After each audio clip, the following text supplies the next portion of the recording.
श्री गुरु ग्रंथ साहिब महाराज सच्चे पातशाह जी आप जी दे चरणों विच सज बैठे गुरु खालसा साध संगत जी सारे सावधान हो के फतेह बुलाओ। वाहिगुरु जी का खालसा वाहिगुरु जी की फतेह। अज आपां सारे सतगुरु दे दरों घरों वरसाए हुए महापुरुष श्रीमान संत बाबा संतोख सिंह जी उन्हां दी सालाना याद बरसी दे संबंध विच दूर नेड़े तो संगतां जुड़ियां हन। महापुरुषां दी भावें संगत करिए और भावें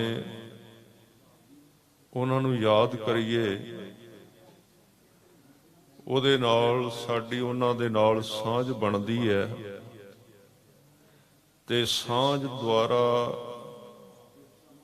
ਜੇ ਅਸੀਂ ਇਹਦੇ ਵਿੱਚ ਮਨ ਨੂੰ ਸਾਬਤ ਕਰ ਲਈਏ, ਮਨ ਨੂੰ ਸ਼ਰਧਾ ਵਿੱਚ ਲਿਆਈਏ, ਪਿਆਰ ਵਿੱਚ ਲੈ ਕੇ ਆਈਏ ਤੇ ਉਹਨਾਂ ਕੋਲ ਜਿਹੜਾ ਬੰਦਗੀ ਦਾ ਨਾਮ ਦਾ ਸਿੱਖੀ ਦਾ ਖਜ਼ਾਨਾ ਹੈ ਉਹਦੇ ਅਸੀਂ ਹਿੱਸੇਦਾਰ ਬਣਦੇ ਹਾਂ। ਕਿਉਂਕਿ ਉਹਨਾਂ ਦੇ ਅੰਦਰ ਇੱਕ ਦਇਆ ਹੁੰਦੀ ਹੈ, ਉਹਨਾਂ ਦੇ ਅੰਦਰ ਪਰਮੇਸ਼ਰ ਦੀ ਜੋਤ ਪ੍ਰਗਟ ਹੋ ਜਾਂਦੀ ਹੈ। ਸਾਧੂ ਦੀ ਇਹ ਸਾਡੇ ਨਾਲੋਂ ਵੱਖਰਾਪਣ ਹੈ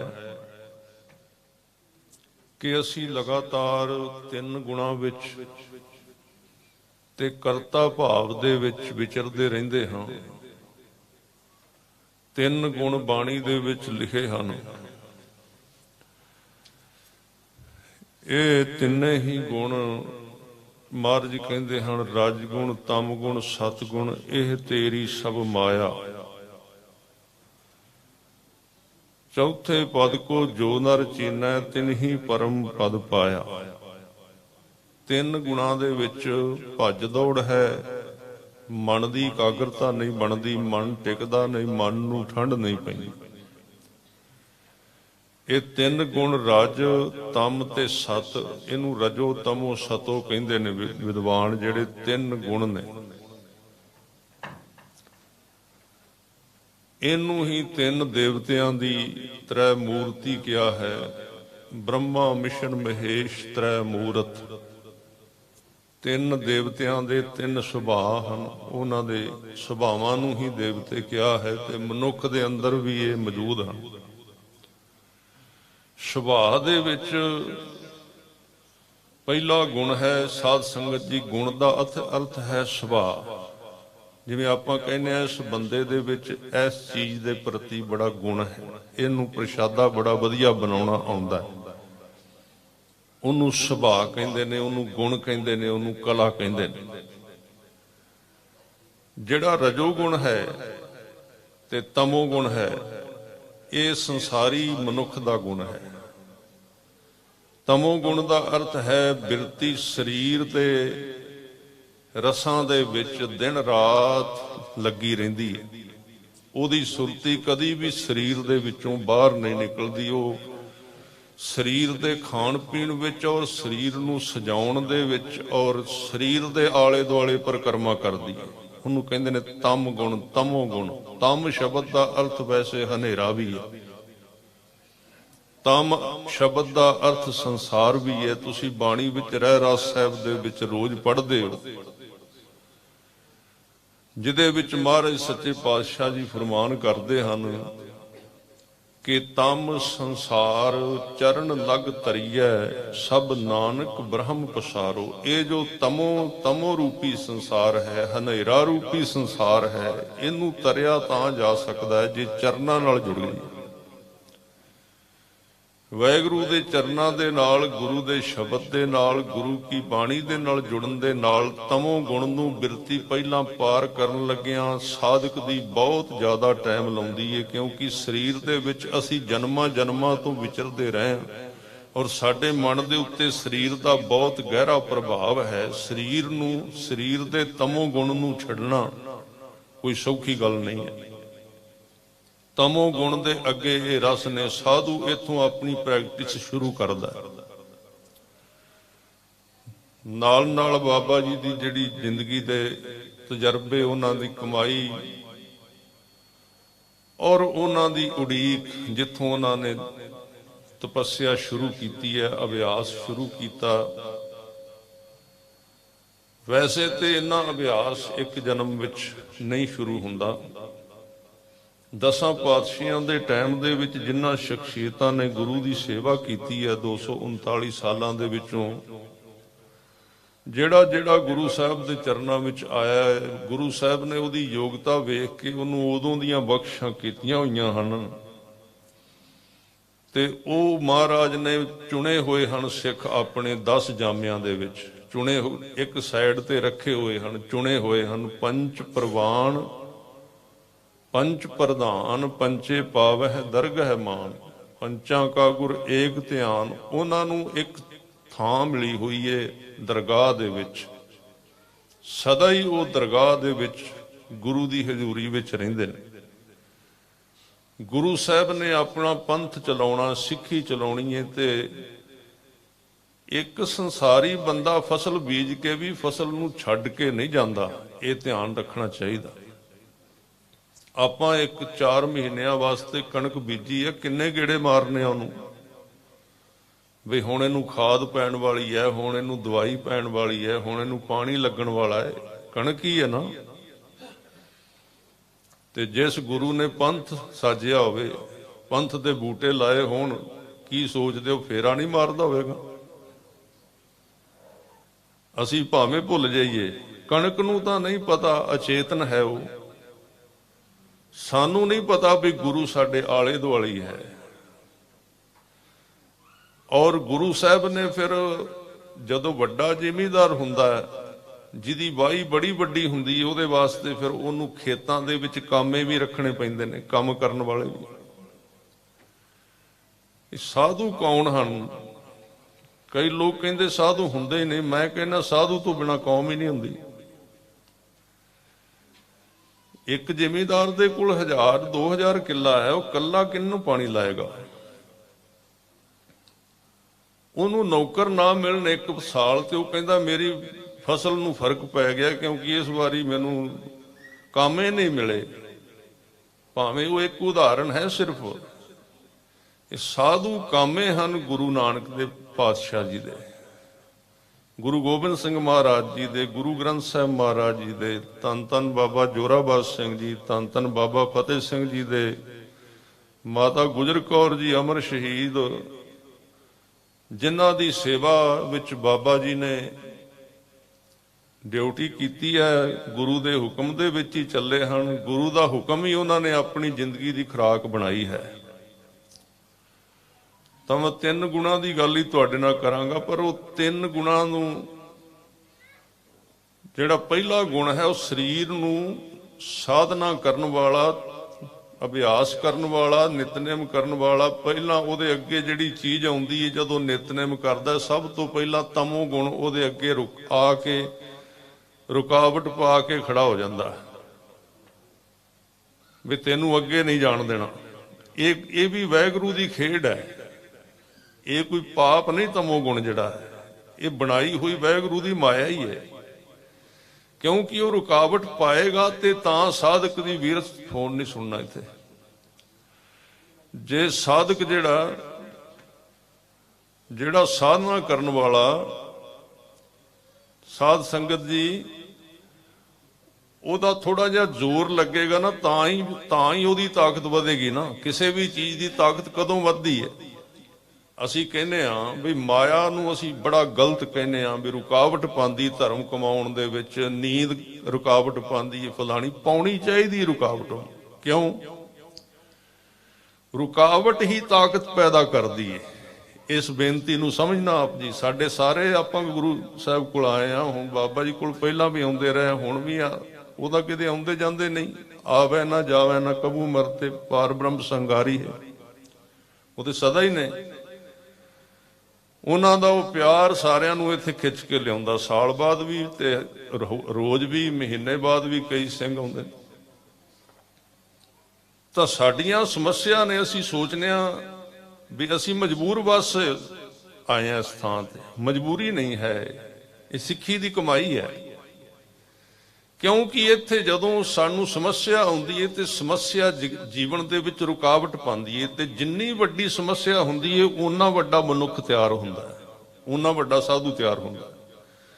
ਕਿਉਂਕਿ ਹੁਣ ਇੱਕ ਬੰਦਾ ਪਹਿਲੀ ਵਿੱਚ ਪੜ੍ਹਦਾ, ਉਹਨੂੰ ਤਾਂ ਪਹਾੜੇ ਗਿਣਤੀ 1 2 3 4 ਹੀ ਯਾਦ ਕਰਨਾ ਪਏਗਾ, ਪਰ ਜਿਹਨੇ ਹੁਣ ਇੰਜੀਨੀਅਰਿੰਗ ਕਰਨੀ ਹੈ ਉਹਨੂੰ ਤਾਂ ਸਾਧ ਸੰਗਤ ਜੀ ਦਿਨ ਰਾਤ ਪੜ੍ਹਨਾ ਪੈਣਾ। ਕਈ ਵਾਰੀ ਰੋਟੀ ਖਾਣ ਦਾ ਟਾਈਮ ਵੀ ਨਹੀਂ ਲੱਗਦਾ। ਕਿੰਨੀ ਤਾਕਤ ਲਾਉਣੀ ਪੈਂਦੀ ਹੈ ਇੰਜੀਨੀਅਰ ਬਣਨਾ, ਪਾਇਲਟ ਬਣਨਾ, ਉਹ ਕਿੰਨਾ ਟਾਈਮ ਲਾਉਂਦਾ।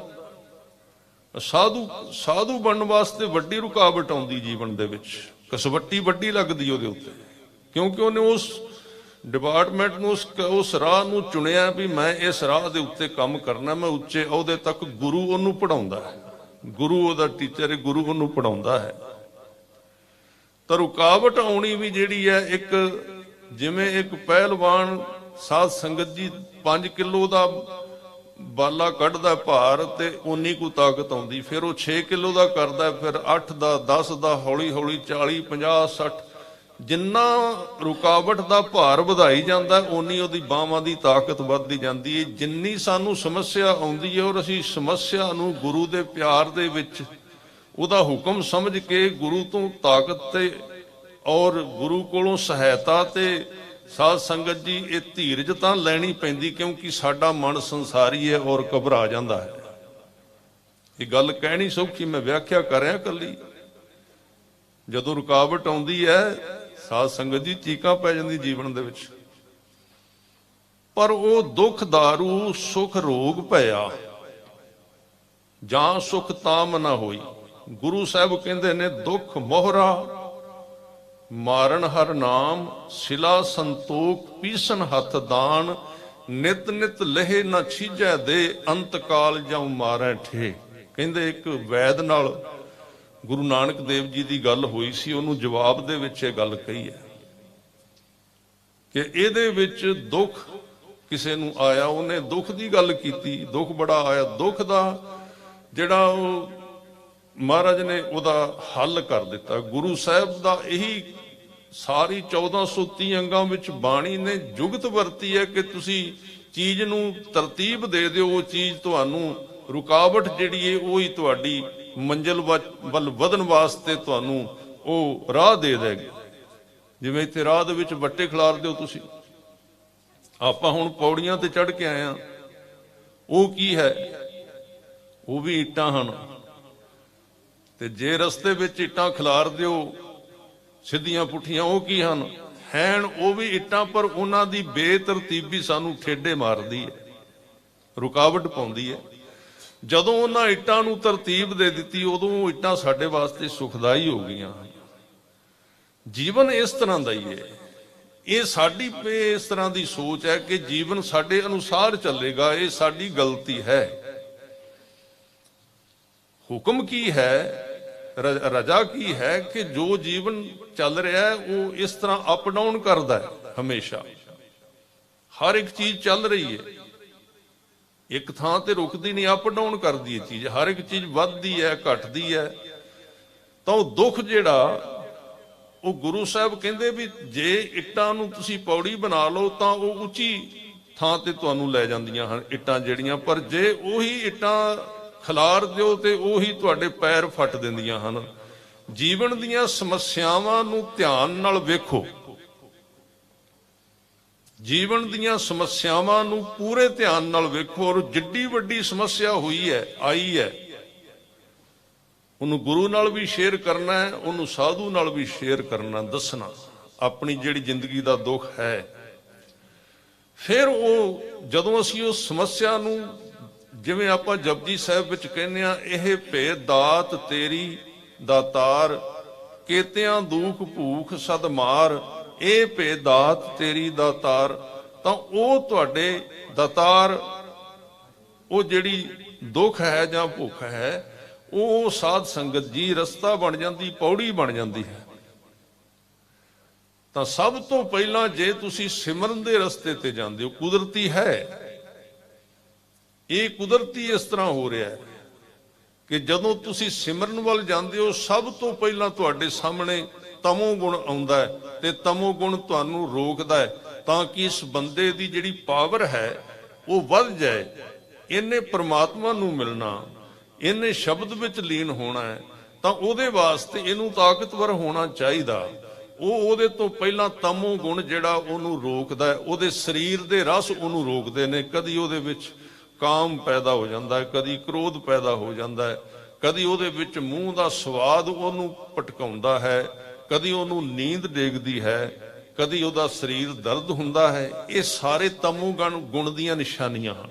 ਇਹ ਜਿੰਨੀਆਂ ਚੀਜ਼ਾਂ ਹਨ, ਜਦੋਂ ਆਪਾਂ ਵੇਖ ਲੈਂਦੇ ਹਾਂ ਗੁਰਬਾਣੀ, ਤਾਂ ਸਾਨੂੰ ਮਹਾਰਾਜ ਨੇ ਗਿਆਨ ਦਿੱਤਾ ਹੈ ਕਿ ਤੁਸੀਂ ਵੇਖ ਸਕੋਗੇ ਇਹ ਵੀ ਇਹ ਮਤਲਬ ਚੀਜ਼ ਕਿਵੇਂ ਹੋ ਰਹੀ ਹੈ।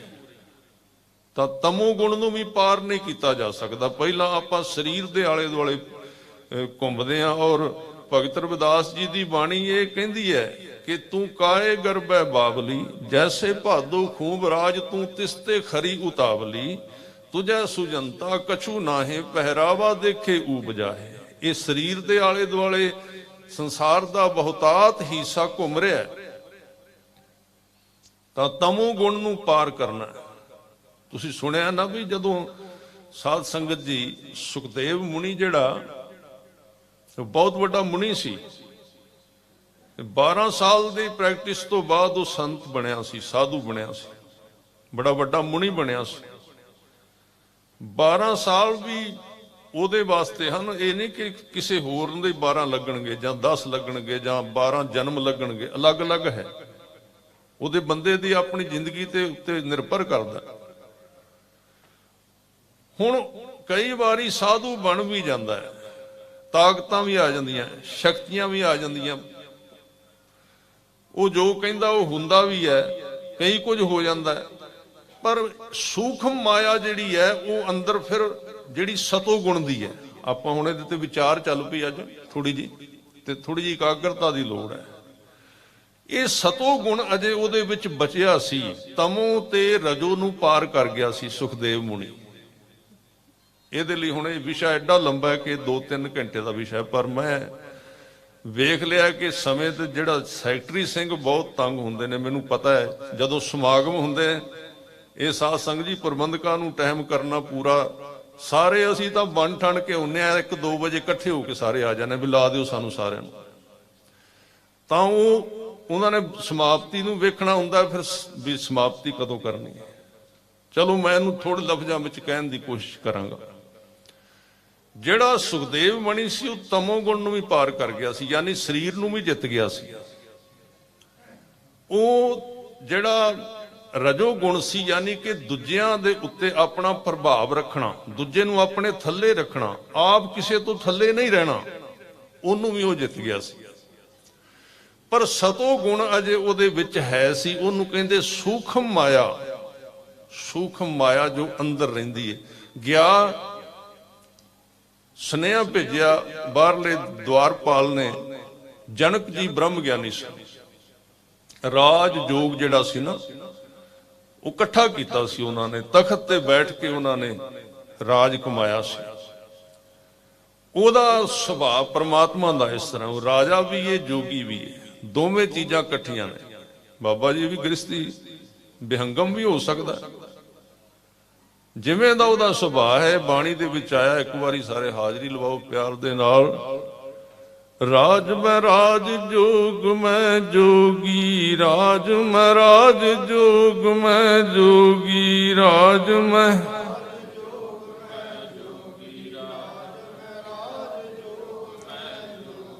ਰਾਜ ਮਹਾਰਾਜ ਜੋਗ ਮੈਂ ਜੋਗੀ, ਰਾਜ ਮਹਾਰਾਜ ਜੋਗ ਮੈਂ ਜੋਗੀ।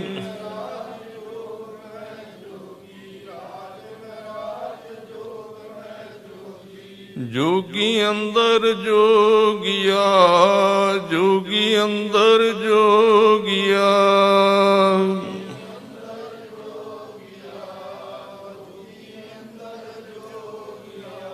ਜੋਗੀ ਅੰਦਰ ਜੋਗਿਆ, जोगी अंदर जोगिया।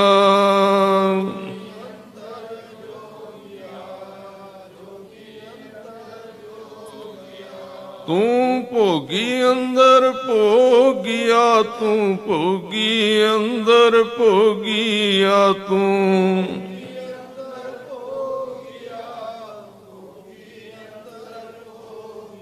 तू भोगी अंदर भोगिया, तू भोगी अंदर भोगिया।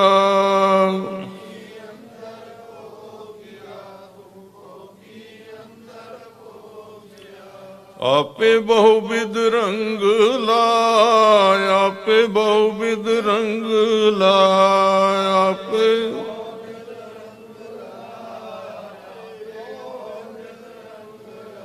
आपे बहुविध रंग लाय, आपे बहुविध रंग लाय।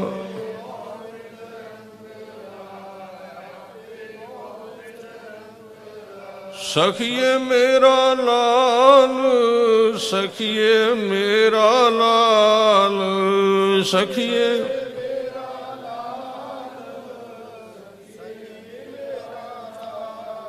आपे रसिया आप रस, आपे रसिया आप रस, आपे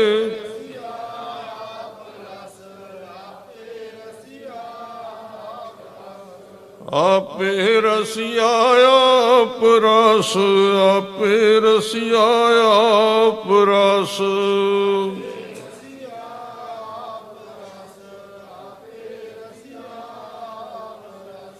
आपे रावण हार, आपे रावण हार, आपे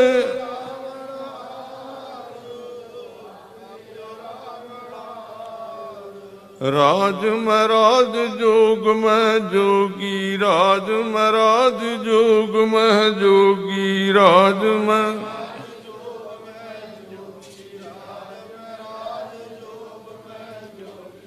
ਇਹ ਉਸ ਮਹਾਂਪੁਰਸ਼ ਦੇ ਉੱਤੇ ਅਵਸਥਾ ਆਉਂਦੀ ਹੈ ਜੋ ਨਿਰਲੇਪ ਹੋ ਜਾਂਦਾ ਹੈ, ਵੈਸੇ ਨਹੀਂ ਹੈ।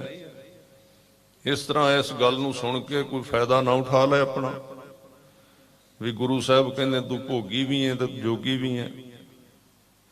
ਇਹ ਬ੍ਰਹਮ ਗਿਆਨ ਦੀ ਅਤ ਉੱਚ ਦੀ ਅਥਾਰਟੀ ਅਵਸਥਾ ਹੈ, ਜਿੱਥੇ ਜਾ ਕੇ ਕਿਸੇ ਚੀਜ਼ ਦੇ ਨਾਲ ਅਟੈਚਮੈਂਟ ਨਹੀਂ ਰਹਿੰਦੀ, ਮੁਕਤ ਹੋ ਜਾਂਦਾ ਮਨੁੱਖ। ਉਹਨੂੰ ਕਿਹਾ ਬ੍ਰਹਮ ਗਿਆਨੀ ਸਦਾ ਨਿਰਲੇਪ, ਜੈਸੇ ਜਲ ਮਹਿ ਕਮਲ ਅਲੇਪ। ਅਲੇਪਤਾ ਆ ਜਾਂਦੀ ਹੈ। ਕੋਈ ਚੀਜ਼, ਕੋਈ ਵੀ ਸਰੀਰ ਦੀ, ਮਨ ਦੀ, ਸਮਾਜ ਦੀ, ਪਰਿਵਾਰ ਦੀ ਕੋਈ ਵੀ ਕਿਰਿਆ ਉਹਦੇ ਉੱਤੇ ਕੋਈ ਅਸਰ ਨਹੀਂ ਪਾਉਂਦੀ। ਉਹ ਆਪਣੇ ਆਪ ਦੇ ਵਿੱਚ ਆਪ ਹੀ ਟਿਕ ਜਾਂਦਾ ਹੈ, ਬਾਹਰ ਦਾ ਪ੍ਰਭਾਵ ਸਾਰਾ ਖਤਮ ਹੋ ਜਾਂਦਾ। ਤਾਂ ਜੋ ਇਹ ਸੁਖਦੇਵ ਮੁਨੀ ਸੀ, ਦੋ ਗੁਣਾਂ ਨੂੰ ਜਿੱਤ ਚੁੱਕਾ ਸੀ, ਰਜੋ ਨੂੰ ਔਰ ਤਮੋ ਨੂੰ, ਪਰ ਸਤੋ ਗੁਣ ਅਜੇ ਵਿੱਚ ਹੈ ਸੀ। ਸਤੋ ਗੁਣ ਦਾ ਅਰਥ ਹੁੰਦਾ ਹੈ ਕਿ ਕੀਤੇ ਹੋਏ ਕੰਮ ਦੀ ਪਕੜ ਹੋ ਜਾਣੀ, ਕਰਤਾ ਭਾਵ ਜਿਹਨੂੰ ਕਹਿੰਦੇ ਨੇ। ਕਰਤਾ ਭਾਵ ਆਪਣੇ ਆਪ ਨੂੰ ਕ੍ਰੀਏਟਰ ਮੰਨ ਲੈਣਾ ਕਿ ਮੈਂ ਕਰ ਰਿਹਾ। ਤੇ ਸਾਧੂ ਕੌਣ ਹੈ? ਸਾਧੂ ਹੈ, ਸਾਧੂ ਦਾ ਹੱਥ ਵੀ ਉੱਠਦਾ ਤੇ ਉਹ ਕਹਿੰਦਾ ਤੂੰ ਮੇਰੇ ਹੱਥ ਵਿੱਚ ਹੈ। ਜਦੋਂ ਰਵਿਦਾਸ ਜੀ ਕਹਿੰਦੇ ਨਾ, ਕਹਿ ਰਵਿਦਾਸ ਹਾਥ ਪੈ ਨੇਰਾ, ਉਹਦਾ ਮਤਲਬ ਅਸੀਂ ਸਮਝ ਲਿਆ ਵੀ ਜਿਵੇਂ ਹੱਥ ਦੇ ਉੱਤੇ ਆਪਾਂ ਖੰਡ ਰੱਖੀ, ਇਸ ਤਰ੍ਹਾਂ ਰੱਬ ਦਿਸਦਾ ਸੀ ਰਵਿਦਾਸ ਜੀ। ਨਹੀਂ, ਇਸ ਤਰ੍ਹਾਂ ਨਹੀਂ ਗੱਲ। ਰਵਿਦਾਸ ਜੀ ਦਾ ਹੱਥ ਵੀ ਇਸ ਤਰ੍ਹਾਂ ਕਰਦਾ ਹੈ ਤਾਂ ਉਹਨੂੰ ਵੀ ਉਹ ਵੇਖਦੇ ਨੇ ਕਿ ਮੈਂ ਨਹੀਂ ਕਰ ਰਿਹਾ, ਇਹ ਪ੍ਰਮਾਤਮਾ ਕਰ ਰਿਹਾ। ਉਹਨਾਂ ਦੀ ਅੱਖ ਵੀ ਖੁੱਲਦੀ ਹੈ ਤਾਂ ਇਹ ਉਹਨਾਂ ਨੂੰ ਲੱਗਦਾ ਕਿ ਪ੍ਰਮਾਤਮਾ ਵੇਖ ਰਿਹਾ ਮੇਰੀਆਂ ਅੱਖਾਂ ਵਿੱਚੋਂ। ਉਹਨੂੰ ਕਹਿੰਦੇ ਨੇ ਉਸ ਥਾਂ ਤੇ, ਜਿਵੇਂ ਆਪਾਂ ਕਹਿੰਦੇ ਨਿਸ਼ਕਾਮ, ਨਿਹਕਰਮ। ਨਿਹਕਰਮ ਸ਼ਬਦ ਆਇਆ ਸੁਖਮਣੀ ਵਿੱਚ। ਕਰਮ ਕਰਤ ਹੋਵੇ ਨੇਹ ਕਰਮ, ਤਿਸ ਬੈਸਨੂ ਕਾ ਨਿਰਮਲ ਧਰਮ। ਇਹਦਾ ਨਹੀਂ ਮਤਲਬ ਕਿ ਤੁਸੀਂ ਕਰਮ ਕਰਦੇ ਹੀ ਨਹੀਂ, ਇਹਦਾ ਨਹੀਂ ਅਰਥ ਕੋਈ ਵੀ ਤੁਸੀਂ ਕਰਮ ਦੇ ਉੱਤੇ ਪਾਬੰਦੀ ਲਾ ਦਿੱਤੀ ਹੈ। ਚਲੋ ਕੋਈ ਨਾ ਕਰੇ, ਉਹਦੀ ਮਰਜ਼ੀ ਹੈ। ਕਈ ਹੋਏ ਨੇ, ਕੋਈ ਵਿਹੰਗਮ ਹੈ, ਕੋਈ ਨਹੀਂ ਭੋਗੀ ਹੋਇਆ, ਨਹੀਂ ਸੰਸਾਰੀ ਹੈ। ਪਰ ਇਹਦਾ ਕੋਈ ਅਰਥ ਨਹੀਂ ਹੈ। ਅਸਲ ਵਿੱਚ ਸਵਾਦ ਹੀ ਉਦੋਂ ਆਉਂਦਾ ਹੈ ਕਿ ਨਿਹਕਰਮ ਬੰਦਾ ਹੋਇਆ ਕਿ ਨਹੀਂ, ਵੀ ਉਹ ਕਰਮ ਕਰਦਾ ਹੋਇਆ ਕਰੇ, ਉਹਨੂੰ ਕਰਮ ਉਹਦੇ ਵਿੱਚ ਹੋਵੇ, ਫਿਰ ਪਤਾ ਲੱਗੇਗਾ ਵੀ ਇਹ ਛੁੱਟਿਆ ਕਿ ਨਹੀਂ ਛੁੱਟਿਆ। ਉਹ ਤਾਂ ਇੱਕ ਚੀਜ਼ ਨੂੰ ਤੁਸੀਂ ਮਤਲਬ ਪਾਸੇ ਕਰ ਦਿੱਤਾ ਸੰਸਾਰ ਨੂੰ, ਫਿਰ ਤਾਂ ਛੁੱਟਿਆ ਛੁਟਾਇਆ ਨਾ ਛੁੱਟਿਆ ਇੱਕੋ ਜਿਹਾ। ਸਗੋਂ ਮਨੋਵਿਗਿਆਨ ਇਹ ਕਹਿੰਦਾ ਹੈ ਕਿ ਮਨੁੱਖ ਦਾ ਮਨ ਉੱਥੇ ਰਹਿੰਦਾ ਹੈ ਜਿਹਨੂੰ ਉਹ ਛੱਡਦਾ ਹੈ। ਮਨੁੱਖ ਦਾ ਮਨ ਜ਼ਿਆਦਾਤਰ ਉੱਥੇ ਰਹਿੰਦਾ ਹੈ ਜਿਹਨੂੰ ਉਹ ਛੱਡਦਾ ਹੈ। ਜੇ ਵਿਰਾਗ ਆ ਜਾਏ ਤੇ ਗੱਲ ਵੱਖਰੀ ਹੈ। ਵਿਰਾਗ ਉਹ ਚੀਜ਼ ਵੱਖਰੀ ਹੈ, ਤਿਆਗ ਵੱਖਰੀ ਹੈ। ਬ੍ਰਹਮ ਗਿਆਨੀ ਦਾ ਮਤਲਬ ਹੈ ਜੋ ਵਿਰਾਗ ਦੇ ਵਿੱਚ ਹੈ, ਜੋ ਤਿਆਗ ਦੇ ਵਿੱਚ ਨਹੀਂ ਹੈ। ਤਿਆਗ ਉਹਦੀ ਪਹਿਲੀ ਕਲਾਸ ਸੀ ਜੋ ਕਦੇ ਦਾ ਲੰਘ ਚੁੱਕਾ ਹੁੰਦਾ। ਵਿਰਾਗ ਦਾ ਮਤਲਬ ਹੈ ਕਿ ਜਦੋਂ ਤੁਹਾਡਾ ਜਿਹੜੀਆਂ ਚੀਜ਼ਾਂ ਨੂੰ ਤੁਸੀਂ ਧੱਕੇ ਨਾਲ ਛੱਡਦੇ ਸੀ, ਹੁਣ ਉਹਦਾ ਜਿਹੜਾ ਉਹਦਾ ਮਤਲਬ ਵੈਲਿਊ ਹੈ ਉਹ ਜ਼ੀਰੋ ਹੋ ਗਈ, ਡਾਊਨ ਹੋ ਗਈ। ਜਿਵੇਂ ਹੁਣ ਉਹ ਪੀਲਾ ਜਾਂ ਨੋਟ 500 ਦਾ ਤੁਹਾਨੂੰ ਰਾਹ ਵਿੱਚ ਲੱਭ ਜਾਏ ਤਾਂ ਤੁਸੀਂ ਚੁੱਕੋਗੇ ਉਹਨੂੰ? ਹੁਣ ਨਹੀਂ ਚੁੱਕਦੇ, ਕਿਉਂਕਿ ਉਹ ਕੈਂਸਲ ਹੋ ਚੁੱਕਾ ਹੈ। ਸੰਸਾਰ ਨਹੀਂ ਛੁੱਟਦਾ ਕਦੀ, ਸੰਸਾਰ ਕੈਂਸਲ ਹੁੰਦਾ ਹੈ, ਵਿਰਾਗ ਵਿੱਚ ਹੁੰਦਾ। ਵਿਰਾਗ ਦੇ ਵਿੱਚ ਉਹਦੇ ਅਰਥ ਨਹੀਂ ਬਚਦੇ, ਉਹਦਾ ਕੋਈ ਮੁੱਲ ਨਹੀਂ ਬਚਦਾ। ਜਦੋਂ ਉਹਦਾ ਜਿੰਨਾ ਚਿਰ ਉਹਦਾ ਮੁੱਲ ਹੈ ਉਹਨਾਂ ਚਿਰ ਮਨ ਉਹਨੂੰ ਨਹੀਂ ਛੱਡਦਾ। ਭਾਵੇਂ ਅੱਖ ਬਚਾ ਕੇ ਵੇਖ ਲਵੇ, ਭਾਵੇਂ ਇੱਧਰ ਉੱਧਰ ਕਰਕੇ ਵੇਖ ਲਵੇ, ਵੇਖੇਗਾ ਫਿਰ ਉਹਦਾ ਧਿਆਨ ਉਹਦੇ ਉੱਤੇ ਹੀ ਹੈ। ਇਸ ਲਈ ਵਿਰਾਗ ਦੀ ਅਵਸਥਾ ਆਉਂਦੀ ਹੈ ਬ੍ਰਹਮ ਗਿਆਨੀ ਦੇ ਉੱਤੇ, ਛੱਡਣਾ ਨਹੀਂ ਪੈਂਦਾ ਉਸ ਨੂੰ। ਦੀਸਤ ਮਾਸ ਨਾ ਖਾਏ ਬੁਲਾਈ, ਹਸਤ ਕਸਾਬ ਛੁਰੀ ਛੱਟ ਪਾਈ। ਦਿਸਦਾ ਹੋਇਆ ਮਾਸ ਸਾਹਮਣੇ ਪਿਆ, ਖਾਣ ਨੂੰ ਚਿੱਤ ਨਹੀਂ ਕਰਦਾ। ਉਹ ਅਵਸਥਾ ਹੈ ਵਿਰਾਗ ਦੀ, ਜਿਹਨੂੰ ਗੁਰੂ ਸਾਹਿਬ ਕਹਿੰਦੇ, ਪੜੋ ਸਾਰੇ ਪਿਆਰ ਦੇ ਨਾਲ, ਮਨ ਬੈਰਾਗ ਪਿਆ, ਮਨ ਬੈਰਾਗ ਪਿਆ, ਮਨ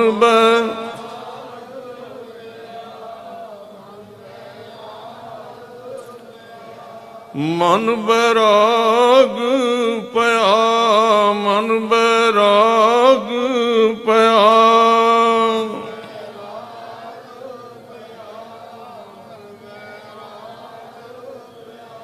ਦਰਸ਼ਨ ਦੇਖਣ ਕਾ ਚਾਓ, ਦਰਸ਼ਨ ਦੇਖਣ ਕਾ ਚਾਓ, ਦਰਸ਼ਨ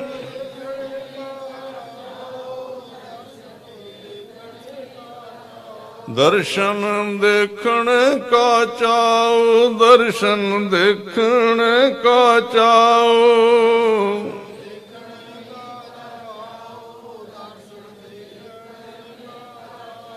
ਧਨ ਸੋ ਤੇਰਾ ਥਾਨ, ਧਨ ਸੋ ਤੇਰਾ ਥਾਨ, ਧਨ ਸੋ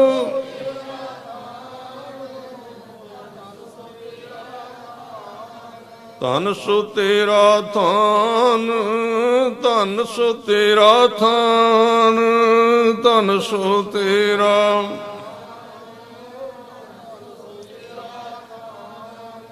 ਮਨ ਬੈਰਾਗ ਪਿਆ, ਮਨ ਬੈਰਾਗ ਪਿਆ, ਮਨ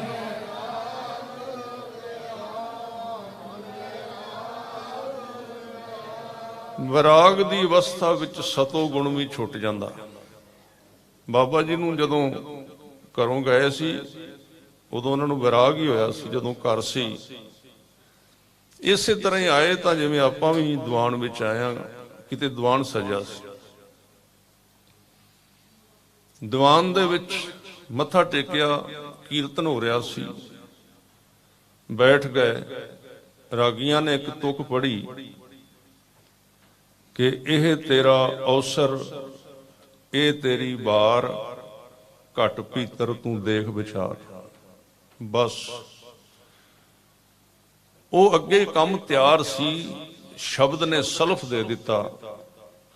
ਸ਼ਬਦ ਉਹੀ ਨੇ ਜਿਹੜੇ ਆਪਾਂ ਵੀ ਸੁਣਨੇ, ਆਪਾਂ ਵੀ ਪੜ੍ਹਨੇ। ਹੁਣ ਕੱਲੇ ਸ਼ਬਦ ਕੰਮ ਨਹੀਂ ਕਰਦੇ, ਉਹ ਕਿਹਦੇ ਤੇ ਅਸਰ ਕਰਦੇ ਨੇ? ਜਿਸ ਦੀ ਅੱਗੇ ਤਿਆਰੀ ਹੋਈ ਹੁੰਦੀ ਹੈ। ਇਹ ਅਸੀਂ ਐਵੇਂ ਕਹਿੰਦੇ ਆ ਵੀ ਅਸੀਂ ਸੁਣਦੇ ਨਹੀਂ, ਮੰਨਦੇ ਨਹੀਂ। ਉਹ ਬਈ ਉਹਦੇ ਵਾਸਤੇ ਬੜੇ ਪ੍ਰੋਸੈਸ ਵਿੱਚੋਂ ਲੰਘਣਾ ਪੈਂਦਾ, ਐਵੇਂ ਗੱਲਾਂ ਨਾਲ ਨਹੀਂ ਮੰਨਿਆ ਜਾਂਦਾ। कोई सोच के कहे मैं सिर दे देंगा, सोच के नहीं दिता जाता। ਉਹਦੀ ਤਿਆਰੀ ਹੁੰਦੀ ਹੈ, ਉਹਦੀ ਵਿਦਿਆ ਹੁੰਦੀ ਹੈ, ਉਹਦਾ ਪ੍ਰੋਸੈਸ ਹੁੰਦਾ, ਉਹਦਾ ਟਾਈਮ ਲੱਗਦਾ। ਤਾਂ ਉਹ ਕਿਤੇ ਪਿੱਛੇ ਟਾਈਮ ਲੱਗ ਚੁੱਕਾ ਸੀ। ਬਸ ਹੁਣ ਇੱਕ ਮੈਂ ਕਈ ਵਾਰੀ ਬੇਨਤੀ ਕਰਨਾ ਵੀ ਜਦੋਂ ਉਹ ਚੀਜ਼ ਤਿਆਰ ਹੋ ਜਾਂਦੀ, ਉਹਨੂੰ ਕਿਸੇ ਵੀ ਚੀਜ਼ ਦਾ ਝਟਕਾ, ਜਿਵੇਂ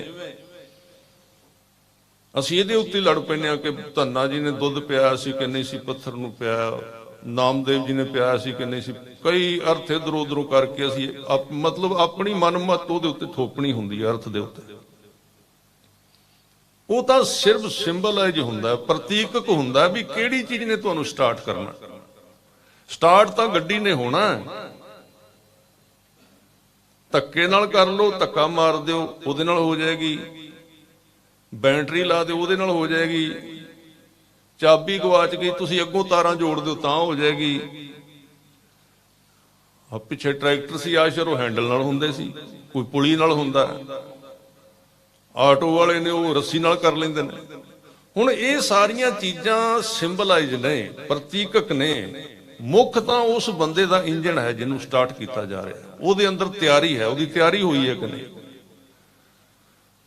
ਹੁਣ ਆਪਾਂ ਗੁਰੂ ਸਾਹਿਬ ਨੂੰ ਕਹੀ ਜਾਂਦੇ ਆ ਵੀ ਸਟਾਰਟ ਕਰ ਦਿਓ, ਸਾਨੂੰ ਕਰ ਦਿਓ ਸਟਾਰਟ। ਮਹਾਰਾਜ ਨੂੰ ਪਤਾ ਵੀ ਬੈਰਿੰਗ ਤਾਂ ਨਿਕਲੇ ਫਿਰਦੇ ਅਜੇ। ਫਿਰ ਮਹਾਰਾਜ ਕਹਿੰਦੇ ਸੇਵਾ ਸਿਮਰਨ ਨਿਤਨੇਮ, ਵੀ ਆਪਣੀਆਂ ਗੋਲੀਆਂ ਗਾਲੀਆਂ ਆਪਣਾ ਬੈਰਿੰਗ ਧੁਰੇ ਤਰੇ ਠੀਕ ਕਰਾ ਪਹਿਲਾਂ। ਹੁਣ ਕੀ ਅਰਥ ਹੋਏਗਾ ਧੱਕਾ ਮਾਰਨ ਦਾ? ਜਿਹੜੀਆਂ 4 ਗੋਲੀਆਂ ਆਣ ਉਹ ਵੀ ਬਾਹਰ ਡਿੱਗ ਪੈਣੀਆਂ ਸਾਰੀਆਂ ਜੇ ਹੁਣੇ ਸੈਲਫ ਮਾਰ ਦਿੱਤਾ। ਇਸ ਲਈ ਸਿਆਣਾ ਮਿਸਤਰੀ ਜਿੰਨਾ ਚਿਰ ਇੰਜਨ ਨਹੀਂ ਵੱਜਦਾ ਉਹਨਾਂ ਚਿਰ ਸੈਲਫ ਨਹੀਂ ਮਾਰਦਾ। ਸਿਆਣਾ ਸਾਧੂ ਅਸੀਂ ਕਹਿੰਦੇ ਅਸੀਂ ਗਏ ਸੀ ਬੜੇ ਵਾਰੀ ਬਾਬਾ ਜੀ ਕੋਲ, ਦਿੱਤਾ ਕੁਝ ਨਹੀਂ। ਉਹ ਤਾਂ ਵੇਖ ਰਿਹਾ ਸੀ ਵੀ ਇਹਦਾ ਇੰਜਨ ਤਾਂ ਵੱਜ ਲਵੇ ਫਿਰ ਇਹਨੂੰ ਸੈਲਫ ਦੇਵਾਂਗੇ। ਆਪਾਂ ਕਈ ਵਾਰੀ ਨਾਰਾਜ਼ ਵੀ ਹੋਏ, ਕਈ ਵਾਰੀ ਕਈ ਕੁਝ ਹੋਇਆ ਵੀ ਨਹੀਂ ਲੱਗਦਾ, ਨਹੀਂ ਕੁਝ ਨਹੀਂ ਲੱਗਦਾ, ਬਾਬਿਆਂ ਦੀ ਪੱਗ ਨਹੀਂ ਪੂਰੀ ਵਧੀਆ ਹੁੰਦੀ। ਜਿਵੇਂ ਉਹ ਕੱਪੜੇ ਪਾ ਕੇ ਰੱਖਦੇ ਸੀ, ਕਦੀ ਉੱਪਰ ਵਾਲਾ ਬਟਨ ਥੱਲੇ ਲਾ ਦਿੰਦੇ ਸੀ, ਥੱਲੇ ਵਾਲਾ ਉੱਪਰ ਲਾ ਦਿੰਦੇ। ਬਹੁਤੇ ਤੇ ਇਦੋਂ ਹੀ ਭੱਜ ਜਾਂਦੇ ਸੀ ਵੀ ਹੈ ਨਹੀਂ ਇੱਥੇ ਕੋਈ। ਉਹ ਤਾਂ ਉਹ ਚੋਜ ਸੀ ਉਸ ਸਾਧੂ ਦੇ। ਅਸੀਂ ਕਹਿੰਦੇ ਹਾਂ ਸਾਧੂ ਨੂੰ ਅਸੀਂ ਚੈੱਕ ਕਰਨਾ ਆ, ਉਹ ਚੈੱਕ ਕਰਦਾ, ਬੰਦੇ ਨੂੰ ਵੇਖ ਲੈਂਦਾ। ਇਹੋ ਜਿਹੀਆਂ ਚੀਜ਼ਾਂ ਪੈਦਾ ਕਰ ਦਿੰਦਾ ਜਿਹਦੇ ਤੋਂ ਬੰਦੇ ਨੂੰ ਚੈੱਕ ਕਰ ਲੈਂਦਾ ਵੀ ਇਹ ਕਿਵੇਂ ਵੇਖਦਾ, ਕਿਵੇਂ ਬੋਲਦਾ। ਮੈਂ ਇੱਕ ਵਾਰੀ ਇੱਥੋਂ ਪਿੱਛੋਂ ਆ ਰਿਹਾ ਸੀ ਤੇ ਅੱਗੇ ਜਾਣਾ ਸੀ, ਕੋਈ ਪ੍ਰੋਗਰਾਮ ਸੀ, ਤੇ ਮੈਂ ਕਿਹਾ ਜਾਂਦੇ ਜਾਂਦੇ ਜ਼ਰੂਰੀ ਉਹਨਾਂ ਨੂੰ ਮਿਲਦੇ ਰਹੀਦਾ ਸੀ ਹਫ਼ਤੇ ਬਾਅਦ ਜਾਂ ਇਸ ਤਰ੍ਹਾਂ। ਤਾਂ ਬੈਠ ਗਿਆ, ਚਾਹ ਵੀ ਪੀਤੀ। ਹੁਣ ਜਦੋਂ ਕਿਤੇ ਬੰਦੇ ਨੇ ਅੱਗੇ ਟਾਈਮ ਉਹਦਾ ਹੋਵੇ ਤਾਂ ਉਹਨੂੰ ਥੋੜੀ ਜਿਹੀ ਅੰਦਰ ਹੁੰਦੀ ਹੈ ਵੀ ਜਾਣਾ। ਹੁਣ ਮੈਂ ਹੈ ਉੱਥੇ ਵੀ ਜਾਣ ਨੂੰ ਵੀ ਜੀ ਨਹੀਂ ਸੀ ਕਰਦਾ, ਕਿਉਂਕਿ ਉਹਨਾਂ ਦੇ ਕੋਲ ਐਸਾ ਆਨੰਦ ਬਣਦਾ ਸੀ। ਤਾਂ ਮੈਂ ਚਾਹ ਉਹ ਜਿਹੜੀ ਉਹ ਸਿੰਘਾਂ ਨੇ ਦਿੱਤੀ ਜਲਦੀ ਜਲਦੀ ਪੀ ਕੇ, ਤੇ ਉੱਥੋਂ ਲੈ ਕੇ ਜੇਬ ਵਿੱਚੋਂ ਜਿੰਨੇ ਪੈਸੇ ਹੁੰਦੇ ਸੀ 10 20 100 400 ਜਿੰਨਾ ਹੋਵੇ, ਕਈ ਵਾਰੀ ਜ਼ਿਆਦਾ ਵੀ, ਕਹਿੰਦੇ ਲੈ ਜਾਣਾ ਜਾਣਾ ਲਾਈ ਹੋਈ ਏ ਤੂੰ। ਮਤਲਬ ਉਹ ਇਹ ਜ਼ਰੂਰੀ ਨਹੀਂ, ਉਹਨਾਂ ਦੀ ਕੋਈ ਵਡਿਆਈ ਨਹੀਂ ਸੀ ਕਿ ਉਹ ਆਪਣੀ ਆਪ ਵਿਖਾਉਂਦੇ ਸੀ ਕਿ ਮੈਨੂੰ ਪਤਾ ਹੈ ਵੀ ਤੂੰ ਅੰਦਰੋਂ ਜਾਣਾ ਜਾਣਾ ਲਾਈ ਹੋਈ ਏ। ਉਹਦੇ ਵਿੱਚ ਵੀ ਉਹ ਭਲਾ ਕਰਦੇ ਸੀ, ਉਹਦੇ ਵਿੱਚ ਰਸ ਨਹੀਂ ਸੀ ਲੈਂਦੇ। ਇਹ ਵੀ ਮਾਇਆ ਬਣ ਜਾਂਦੀ ਕਿਸੇ ਨੂੰ ਦੱਸਣਾ ਵੀ ਤੂੰ ਮਨ ਵਿੱਚ ਕੀ ਸੋਚ ਰਿਹਾ, ਪਰ ਉਹਨਾਂ ਦੀ ਨਹੀਂ ਸੀ ਬਣਦੀ। ਕਿਉਂਕਿ ਜੇ ਜਾਗਰਤ ਹੈ, ਜੋ ਗਿਆਨ ਖੰਡ ਦੇ ਵਿੱਚ ਵਸਦਾ, ਉਹਦੇ ਵਾਸਤੇ ਮਾਇਆ ਵੀ ਮਾਇਆ ਨਹੀਂ ਬਣ ਸਕਦੀ। ਤੇ ਜੋ ਸੁੱਤਾ ਹੋਇਆ ਉਹ ਭਾਵੇਂ ਕਿੰਨੀਆਂ ਵੱਡੀਆਂ ਗੱਲਾਂ ਕਰੇ, ਉਹਦੀ ਉਹ ਵੀ ਮਾਇਆ ਹੀ ਹੈ। ਇਸ ਕਰਕੇ ਉਹ ਤੇ ਉਹਨਾਂ ਨੂੰ ਉੱਥੇ ਵਿਰਾਗ ਜਾਗਿਆ ਜਦੋਂ ਤੁਕ ਸੁਣੀ ਕਿ ਇਹ ਤੇਰਾ ਅਵਸਰ ਮੈਨੇ ਮੌਕਾ ਹੁੰਦਾ। ਜਿਵੇਂ ਆਪਾਂ ਕਹਿੰਦੇ ਆ ਵੀ ਗੱਡੀ ਦਾ ਟਾਈਮ ਹੋਣ ਵਾਲਾ, ਜੇ ਤਾਂ ਤੂੰ ਪਹੁੰਚ ਗਿਆ ਤੇ ਚੜ ਜਾਏਗਾ, ਨਹੀਂ ਤਾਂ ਨਿਕਲ ਜਾਣੀ ਹੈ। ਉਹ ਬਾਣੀ ਦਾ ਸ਼ਬਦ ਸੀ ਕਿ ਇਹੀ ਤੇਰਾ ਇੱਕ ਤੇਰੀ ਵਾਰੀ ਹੈ, ਇਹ ਤੇਰਾ ਅਵਸਰ, ਇਹ ਤੇਰੀ ਵਾਰ, ਇਹ ਤੇਰੀ ਵਾਰੀ ਹੈ, ਸਿਰਫ ਹੋਣੀ ਹੈ। ਘਟ ਭੀਤਰ ਤੂੰ ਦੇਖ ਵਿਚਾਰ। ਬੜੇ ਘੱਟ ਲੋਕਾਂ ਨੂੰ ਇਹਦਾ ਪਤਾ ਲੱਗਦਾ ਵੀ ਇਹ ਵਾਰੀ ਬੜੇ ਚਿਰ ਬਾਅਦ ਆਈ ਹੈ, ਨਹੀਂ ਤਾਂ ਪਤਾ ਨਹੀਂ ਲੱਗਦਾ। ਵਾਰੀ ਬਹੁਤ ਸਮੇਂ ਬਾਅਦ ਆਈ ਹੈ। ਰੋਜ਼ ਅਸੀਂ ਪੜ੍ਹਦੇ ਨੇ ਭਾਈ ਪ੍ਰਾਪਤ ਮਾਨਕ ਦੇ ਹਰੀਆ ਗੋਬਿੰਦ ਮਿਲਣ ਕੀ, ਇਹ ਤੇਰੀ ਬਰੀਆ। ਪੜ੍ਹਨਾ ਤਾਂ ਹੁੰਦਾ ਹੈ ਕਿ ਉਹ ਅੰਦਰ ਅਚੇਤਨ ਵਿੱਚ ਗੱਲ ਕਿਤੇ ਚਲੀ ਜਾਏ ਤੇ ਬੰਦਾ ਮੰਨ ਜਾਏ, ਉਸ ਨੂੰ ਮਨੌਤ ਬਣ ਜਾਏ ਉਹਦੀ। ਇਹ ਪੜ੍ਹੀ ਤਾਂ ਜਾਂਦੀ ਹੈ। ਤਾਂ ਉਹ ਸਾਧੂ ਦੀ ਸੰਗਤ ਜਿਹੜੀ ਇਸ ਚੀਜ਼ ਨੂੰ ਜਲਦੀ ਜਗਾ ਦਿੰਦੀ ਹੈ। ਪੜ੍ਹੋ ਸਾਰੇ ਪਿਆਰ ਦੇ ਨਾਲ। ਗੋਬਿੰਦ ਮਿਲਨ ਕੀਏ ਤੇਰੀ ਬਰੀਆ, ਗੋਬਿੰਦ ਮਿਲਨ ਕੀਏ ਤੇਰੀ ਬਰੀਆ, ਗੋਬਿੰਦ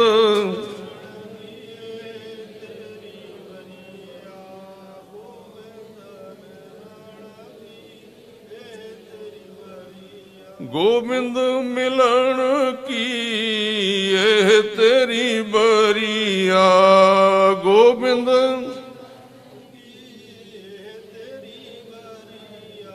ਗੋਬਿੰਦ ਮਿਲਣ ਕੀ ਇਹ ਤੇਰੀ ਬਰੀਆ, ਗੋਬਿੰਦ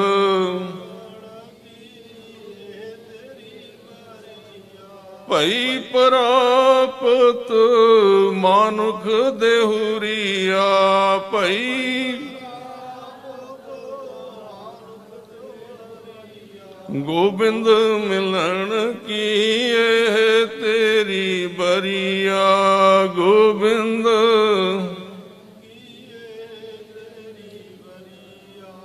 ਜਾਗਿਆ ਮਨ ਕਵਲ ਸਹਿਜ ਪ੍ਰਗਾਸਿਆ, ਨਾਮ ਨਿਰੰਜਨ ਉਰ ਤਰਿਆ। ਜਿਨ੍ਹਾਂ ਦਾ ਮਨ ਜਾਗਿਆ ਉਹਨਾਂ ਨੂੰ ਪਤਾ ਲੱਗਦਾ, ਬਾਕੀ ਤਾਂ ਨਹੀਂ ਲੱਗਦਾ। ਬਾਬਾ ਜੀ ਨੇ ਜਦੋਂ ਸੁਣਿਆ ਕਿ ਇਹ ਤੇਰਾ ਅਵਸਰ, ਇਹ ਤੇਰੀ ਵਾਰ, ਘਟ ਭੀਤਰ ਤੂੰ ਦੇਖ ਵਿਚਾਰ, ਇੱਧਰ ਹੀ ਕੋਈ ਦੀਵਾਨ ਸਜਿਆ ਸੀ ਹੁਸ਼ਿਆਰਪੁਰ ਸਾਈਡ ਤੇ, ਤਾਂ ਸੁਣ ਲਿਆ। ਬਸ ਅਚੇਤਨ ਮਨ ਨੇ ਸੁਣ ਲਿਆ, ਚੇਤਨ ਹਟ ਗਿਆ ਪਾਸੇ, ਤਾਂ ਮਨੌਤ ਬਣ ਗਈ। ਤੇ ਮਨੌਤ ਫਿਰ ਜੀਵਨ ਤੇ ਛਾ ਜਾਂਦੀ ਹੈ। ਉਹਦੇ ਵਿੱਚ ਮੱਥਾ ਟੇਕਿਆ, ਘਰੋਂ ਆਏ ਸੀ ਵੀ ਮੈਂ ਗੁਰਦੁਆਰੇ ਚੱਲਾਂ, ਤਾਂ ਫਿਰ ਉੱਥੋਂ ਸਿੱਧੇ ਹੀ ਚਲੇ ਗਏ। ਘਰ ਖਬਰ ਨਹੀਂ ਦਿੱਤੀ। ਇਹ ਕੰਮ ਇਸ ਤਰ੍ਹਾਂ ਦਾ ਸਾਨੂੰ ਨਹੀਂ ਪਤਾ ਹੁੰਦਾ। ਸਾਧ ਸੰਗਤ ਜੀ, ਆਪਾਂ ਕਈ ਵਾਰੀ ਭੁਲੇਖਾ ਖਾ ਜਾਂਦੇ ਆ। ਉਹਨਾਂ ਦੀਆਂ ਗੱਲਾਂ ਚੇਤੇ ਆਉਂਦੀਆਂ, ਕਈ ਵਾਰੀ ਯਾਦ ਆਉਂਦੀਆਂ। ਇੱਕ ਵਾਰੀ ਮੈਂ ਇੱਥੇ ਆਇਆ, ਮੈਨੂੰ ਕਹਿੰਦਾ ਉੱਥੇ ਤੂੰ ਕਮਰੇ ਵਿੱਚ ਬੈਠ ਜਾ, ਥੋੜਾ ਚਿਰ ਮੇਰੇ ਕੋਲ ਰਹੋ ਕੁਝ ਟਾਈਮ ਵਾਸਤੇ। ਤੇ ਮੈਂ ਅਸੀਂ ਕਥਾਵਾਚਕ, ਤੁਹਾਨੂੰ ਪਤਾ ਅਸੀਂ ਡਾਇਰੀਆਂ ਨਾਲ ਚੱਲਦੇ ਆ, ਡਾਇਰੀ ਵੱਲੋਂ ਵੇਖ ਕੇ ਸਾਡੀ ਜ਼ਿੰਦਗੀ ਚੱਲਦੀ ਆ। ਮੈਂ ਕਿਹਾ ਤੇ ਨਾ ਮੈਂ ਸੋਚਿਆ ਵੀ ਜਿਨ੍ਹਾਂ ਨੂੰ ਪ੍ਰੋਗਰਾਮ ਦਿੱਤੇ ਹੋਏ ਨੇ ਵੀ ਬਾਬਾ ਜੀ ਕਹਿੰਦੇ ਵੀ ਤੂੰ ਇੱਥੇ ਰਹੋ, ਵੀ ਉਹ ਕਮਰਾ, ਇਹ ਵੀ ਇਸ਼ਾਰਾ ਕਰਦਾ ਵੀ ਉਹ ਕਮਰਾ ਸਾਹਮਣੇ, ਉੱਥੇ ਰਹੋ ਤੂੰ। ਉਹ ਕੰਮ ਨਹੀਂ ਕੀਤੀ ਅਜੇ, ਗੱਲ ਪੱਕੀ ਨਹੀਂ ਸੀ ਵੀ ਜੋ ਹੋਵੇ ਸੋ ਹੋਵੇ, ਉਹ ਪਿਆ ਸਾਰਾ ਕੁਝ, ਇਹ ਅਜੇ ਗੱਲ ਨਾ ਬਣੀ। ਉਹ ਸੋਚ ਲਿਆ ਵੀ ਉਹ ਬੰਦੇ ਕੀ ਕਹਿਣਗੇ, ਫਿਰ ਆਪਾਂ ਉਹਨਾਂ ਤੋਂ ਬੇਜ਼ਬਾਨੇ ਹੋਵਾਂਗੇ ਜਾਂ ਕਿਵੇਂ ਕਹਿ ਲਓ। ਪਰ ਕਈ ਵਾਰੀ ਵੱਡੀ ਗੱਲ ਕੰਮ ਕਰਨ ਵਾਸਤੇ ਕਈ ਵਾਰੀ ਚੀਜ਼ਾਂ ਕੁਝ ਤੋੜਨੀਆਂ ਪੈਂਦੀਆਂ। ਭਾਵੇਂ ਉਹ ਨਿਯਮ ਠੀਕ ਸੀ ਕਿ ਜਿਹਦੇ ਨਾਲ ਗੱਲ ਕੀਤੀ ਹੋਈ, ਪਰ ਕੋਈ ਉਦੋਂ ਵੱਡਾ ਕੰਮ ਹੋਣਾ। ਤਾਂ ਮੈਂ ਡਾਇਰੀ ਵੱਲ ਸੋਚਣ ਲੱਗ ਪਿਆ। ਮੈਨੂੰ ਕਹਿੰਦੇ ਚੱਲ ਤੇਰੇ ਪ੍ਰੋਗਰਾਮ ਵੀ ਬਹੁਤ ਹੁੰਦੇ ਨੇ, ਤੂੰ ਫਿਰ ਅਜੇ ਕਰ ਲੈ। ਤਾਂ ਮੈਂ ਚਲਾ ਗਿਆ। ਫਿਰ ਠੀਕ ਹੈ, ਮੈਂ ਸੋਚਿਆ ਬਾਅਦ ਵਿੱਚ ਮੈਂ ਅੱਗੋਂ ਡਾਇਰੀ ਤੇ ਪ੍ਰੋਗਰਾਮ ਲਿਖਣੇ ਬੰਦ ਕਰ ਦਿੱਤੇ, ਵੀ ਅੱਗੋਂ ਸਾਫ਼ ਕਰਕੇ ਜਾਵਾਂਗਾ ਹੁਣ ਤੇ ਬਾਬਾ ਜੀ ਨੂੰ ਕਹਾਂਗਾ ਮੈਂ ਆ ਗਿਆ। ਅੱਗੋਂ ਪ੍ਰੋਗਰਾਮ ਬੰਦ ਕਰਤੇ। ਜਦੋਂ ਡਾਇਰੀ ਖਾਲੀ, ਸਾਰੇ ਪ੍ਰੋਗਰਾਮ ਕਰਕੇ ਨਵੇੜ ਕੇ ਮਹੀਨੇ ਡੇਢ ਦੇ ਜਿਹੜੇ ਹੈ ਸਨ, ਮੈਂ ਆਇਆ ਕਮਰ ਕੱਸਾ ਕਰਕੇ ਤਿਆਰ ਹੋ ਗਏ ਵੀ ਹੁਣ ਇੱਥੇ ਰਹਿਣਾ ਉਹਨਾਂ ਨੇ ਕਿਹਾ ਸੀ। ਤੇ ਮੈਂ ਚਾਹ ਪਾਣੀ ਥੋੜਾ ਛੱਕ ਕੇ ਮੈਂ, ਬਾਬਾ ਜੀ ਦੱਸੋ ਹੁਣ ਹੁਕਮ ਕੀ ਹੈ? ਕਹਿੰਦੇ ਕਾਹਦਾ? ਮੈਂ ਕਿਹਾ ਤੁਸੀਂ ਕਿਹਾ ਸੀ ਵੀ ਉਹ ਕਮਰਾ ਵੀ ਉੱਥੇ ਰਹੋ। ਹੱਸ ਪਏ, ਕਹਿੰਦੇ ਉਹ ਟਾਈਮ ਉਦੋਂ ਸੀ ਜਦੋਂ ਮੈਂ ਕਿਹਾ ਸੀ। ਫਿਰ ਮੈਂ ਕਿੰਨਾ ਚਿਰ ਸੁੰਨ ਜਿਹਾ ਹੋਇਆ ਰਿਹਾ ਵੀ ਕੰਮ ਲੰਘਾ ਲਿਆ, ਵਾਰੀ ਲੰਘਾ ਲਈ। ਬੜਾ ਮਨ ਨੂੰ ਲੱਗਾ, ਪਰ ਫਿਰ ਕਹਿੰਦੇ ਕੋਈ ਨਹੀਂ, ਗੱਲ ਫਿਕਰ ਨਾ ਕਰ ਤੂੰ। ਮੈਂ ਕਿਹਾ ਵੀ ਹੁਣ ਇਹ ਕੰਮ ਤੁਸੀਂ ਕਰਨਾ? ਕਹਿੰਦੇ ਮਤਲਬ ਬੋਲਦੇ ਨਹੀਂ ਸਾਨੂੰ ਵੀ ਹੁਣ ਤੂੰ ਫਿਰ ਵੇਖਾਂਗੇ। ਤਾਂ ਉਹ ਜਾਣਦੇ ਨੇ ਜਿਵੇਂ ਮਰਜ਼ੀ ਕਰ ਸਕਦੇ, ਭਾਵੇਂ ਹੁਣ ਕਰ ਲੈਣ ਭਾਵੇਂ ਉਦੋਂ ਕਰ, ਕੋਈ ਫਰਕ ਨਹੀਂ ਪੈਂਦਾ ਉਹਨਾਂ ਨੂੰ। ਸਾਨੂੰ ਲੱਗਦਾ ਉਹ ਤਾਂ ਇੱਕ ਆਇਡੈਂਟੀ ਸੀ ਸਰੀਰ ਉਹਨਾਂ ਦਾ, ਉਹਦੇ ਕੋਈ ਖਾਸ ਫਰਕ ਨਹੀਂ ਪੈਂਦਾ। ਚੱਲਦੇ ਗੁਰੂ ਦੇ ਹੁਕਮ ਦੇ ਵਿੱਚ ਨੇ। ਤਾਂ ਜਦੋਂ ਉੱਥੋਂ ਫਿਰ ਇਹ ਬਾਬਾ ਜੀ ਚਲੇ ਗਏ, ਘਰਦਿਆਂ ਨੂੰ ਨਹੀਂ ਦੱਸਿਆ। ਪ੍ਰੇਮ ਦੀ ਖੇਡ ਐਸੀ ਹੈ, ਜਿਨ੍ਹਾਂ ਨੇ ਪ੍ਰੇਮ ਕੀਤਾ ਉਹ ਜੇ ਘਰਦਿਆਂ ਨੂੰ ਦੱਸਣ ਗਏ ਤੇ ਘਰ ਦੇ ਪ੍ਰੇਮ ਨਹੀਂ ਕਰਨ ਦਿੰਦੇ, ਉੱਥੋਂ ਬਗਾਵਤ ਕਰਨੀ ਪੈਂਦੀ ਹੈ। ਮੈਂ ਸਮਾਜ ਨੂੰ ਤੋੜਨ ਦੀ ਗੱਲ ਨਹੀਂ ਕਰ ਰਿਹਾ, ਜੇ ਕੋਈ ਉੱਚੇ ਰਾਹ ਤੇ ਚੱਲਣਾ ਮੈਂ ਉਹਦੀ ਗੱਲ ਕਰ ਰਿਹਾ। ਸਮਾਜ ਦੇ ਵਿੱਚ ਤਾਂ ਨਿਯਮ ਹੀ ਰਵੇ ਤਾਂ ਚੰਗਾ। ਤਾਂ ਉਹ ਫਿਰ ਇੱਧਰ ਬੜਾ ਚਿਰ ਰਹੇ, ਚਮਕੌਰ ਸਾਹਿਬ ਰਹੇ, ਹੋਰ ਪਤਾ ਨਹੀਂ ਕਿੱਥੇ ਕਿੱਥੇ ਰਹੇ, ਘਰ ਦੇ ਵਿਚਾਰੇ ਲੱਭਦੇ ਰਹੇ। ਆਪਣਾ ਬਾਬਾ ਜੀ ਉਦੋਂ ਸਾਰੇ ਸਪੁੱਤਰ ਸਨ, ਬਾਬਾ ਬਲਵਿੰਦਰ ਸਿੰਘ ਜੀ ਬੈਠੇ ਨੇ ਤਾਂ ਛੋਟੇ ਹੋਣਗੇ ਉਦੋਂ। ਤਾਂ ਲੱਭ ਕੇ ਥੱਕ ਗਏ। ਉਹ ਇੱਥੇ ਹੀ ਸਨ ਕਿਤੇ ਇਸ ਏਰੀਏ ਵਿੱਚ, ਆਨੰਦਪੁਰ ਸਾਹਿਬ, ਚਮਕੌਰ ਸਾਹਿਬ, ਇਹਨਾਂ ਥਾਵਾਂ। ਤਾਂ ਫਿਰ ਉਹ ਜਦੋਂ ਉਹਨਾਂ ਦੇ ਪਿਤਾ ਨੇ ਬੜਾ ਲੱਭਿਆ, ਬਾਬਾ ਜੀ ਦੇ ਪਿਤਾ ਜੀ ਨੇ, ਫਿਰ ਉਹਨਾਂ ਨੂੰ ਕਿਸੇ ਕਿਹਾ ਵੀ ਇੱਕ ਪਹਾੜ ਦੇ ਵਿੱਚ ਇੱਕ ਸਾਧੂ ਰਹਿੰਦਾ, ਉਹ ਦੱਸ ਦਿੰਦਾ ਵੀ ਸਾਰੀਆਂ ਗੱਲਾਂ। ਉੱਥੇ ਗਏ, ਉੱਥੇ ਗਏ ਉਹਨਾਂ ਸਾਧੂ ਕਰਨੀ ਵਾਲਾ, ਤੇ ਉਹ ਆਪਣੀ ਇੱਛਾ ਲੈ ਕੇ ਗਏ ਬਾਬਾ ਜੀ ਦੇ ਮਾਤਾ ਪਿਤਾ ਜੀ। ਤਾਂ ਉਹਨਾਂ ਨੇ ਪੁੱਛਿਆ ਵੀ ਦੱਸੋ ਕਿਵੇਂ ਆਏ ਹੋ? ਕਹਿੰਦੇ ਆਹ ਗੱਲ। ਕਹਿੰਦੇ ਬਈ ਉਹਨਾਂ ਨੇ ਬੜੀ ਵੱਡੀ ਸੇਵਾ ਕਰਨੀ ਹੈ, ਉਹ ਸੇਵਾ ਦੀ ਤਿਆਰੀ ਕਰ ਰਹੇ ਨੇ, ਤੁਸੀਂ ਉਹਨਾਂ ਦੀ ਫਿਕਰ ਛੱਡ ਦਿਓ, ਆਪਣਾ ਕੰਮ ਕਰੋ ਘਰ ਦਾ, ਆਪੇ ਆ ਜਾਣਗੇ। ਤਾਂ ਬੜੇ ਚਿਰ ਬਾਅਦ ਫਿਰ ਉਸੇ ਹੀ ਗੁਰਦੁਆਰੇ ਚਲੇ ਗਏ ਜਿੱਥੋਂ ਤੁਰੇ ਸੀ, ਨਿਕਲੇ ਸੀ। ਉੱਥੇ ਜਾ ਕੇ ਬਹਿ ਕੀਰਤਨ ਸੁਣੀ ਜਾਂਦੇ ਨੇ, ਘਰ ਨਹੀਂ ਦੱਸਿਆ। ਉੱਥੇ ਕਿਸੇ ਨੇ ਵੇਖਿਆ ਵੀ ਇਹ ਲੱਗਦੇ ਨੇ, ਫਿਰ ਘਰ ਜਾ ਕੇ ਖਬਰ ਦਿੱਤੀ, ਘਰ ਦੇ ਆਏ, ਫਿਰ ਘਰ ਬੈਠ ਗਏ, ਘਰ ਚਲੇ ਗਏ। ਉਹ ਵੀ ਕੋਈ ਫਰਕ ਨਹੀਂ ਨਾ ਪੈਂਦਾ, ਬ੍ਰਹਮ ਗਿਆਨੀ ਨੂੰ ਨਿਰਲੇਪ ਹੈ। ਘਰ ਚਲੇ ਗਏ, ਉੱਥੇ ਫਿਰ ਉਸੇ ਤਰ੍ਹਾਂ ਰਹਿਣ ਲੱਗ ਪਏ, ਭਜਨ ਬੰਦਗੀ ਕਰਨ ਲੱਗ ਪਏ। ਤਾਂ ਉਹਦਾ ਕੰਮ, ਉਹਨਾਂ ਦਾ ਜਿਹੜਾ ਗੁਰੂ ਨੇ ਬੂਟਾ ਪਹਿਲਾਂ ਹੀ ਲਾਇਆ ਹੋਇਆ ਸੀ, ਉਹ ਹੋ ਚੁੱਕਾ ਸੀ ਉਹਨਾਂ ਦਾ ਕਾਰਜ ਜਿਹੜਾ ਸੀ। ਤਾਂ ਉੱਥੇ ਕੋਈ ਘਰ ਸੀ ਜਿਹੜਾ, ਉੱਥੇ ਕਮਰੇ ਸੀ 3-4, ਸਾਰੇ ਆਪੋ ਆਪਣੇ। ਇੱਕ ਕਮਰਾ ਖਾਲੀ ਛੱਡਿਆ ਸੀ ਘਰ ਨੇ, ਇੱਕ ਕਮਰਾ ਸੀ ਉਹਦੇ ਵਿੱਚ ਜਾਂਦਾ ਨਹੀਂ ਸੀ ਕੋਈ, ਉਹ ਕੋਈ ਥਾਂ ਸੀ ਇਸ ਤਰ੍ਹਾਂ ਦੀ। ਤੇ ਬਾਬਿਆਂ ਦੀ ਯਾਰੀ ਸੀ ਉਹ ਜੀਆਂ ਗੱਲਾਂ ਦੇ ਨਾਲ ਬੜੀ, ਉਹਦਾ ਪਰਵਾਹ ਨਹੀਂ ਸੀ ਕਰਦੇ ਵੀ ਕਿਹੜੀ ਥਾਂ ਤੇ ਕਿਹੜੀ ਥਾਂ ਨਹੀਂ। ਕੋਈ ਥਾਂ ਸੀ ਕਿਸੇ ਦੀ ਉੱਥੇ, ਜਿੱਥੇ ਉਹ ਕਮਰਾ ਸੀ, ਤੇ ਉਹ ਬੰਦਾ ਜਿਹਦੀ ਇਹ ਫਿਰ ਥਾਵਾਂ ਥੂਵਾਂ ਨੂੰ ਪਕੜ ਕੇ ਬਹਿ ਜਾਂਦੇ ਵੀ ਇੱਥੇ ਨਹੀਂ ਕਿਸੇ ਨੂੰ ਰਹਿਣ ਦੇਣਾ। ਇਹ ਹੁੰਦਾ ਹੈ, ਕਈ ਕਹਿੰਦੇ ਹੁੰਦਾ ਹੈ ਕਿ ਨਹੀਂ ਹੁੰਦਾ, ਪਰ ਇਹ ਨਹੀਂ ਵੀ ਇਹ ਗੱਲਾਂ ਕਰਦੇ ਰਹੀਏ ਆਪਾਂ। ਪਰ ਇਹਦਾ ਗਿਆਨ ਸਿੱਖ ਨੂੰ ਹੋਣਾ ਜ਼ਰੂਰੀ ਹੈ। ਅਸੀਂ ਜਿਹੜਾ ਗਿਆਨ ਦਿੰਦੇ ਆ ਉਹਦੇ ਵਿੱਚ ਅਸੀਂ ਇਹ ਚੀਜ਼ਾਂ ਲੋਕਾਂ ਨੂੰ ਕਹਿੰਦੇ ਹੁੰਦੀਆਂ ਨਹੀਂ, ਇਹ ਭੁਲੇਖਾ ਖਾ ਜਾਂਦੇ ਆਪਣੇ ਪਰਿਵਾਰ ਫਿਰ ਇਹਨਾਂ ਤੋਂ।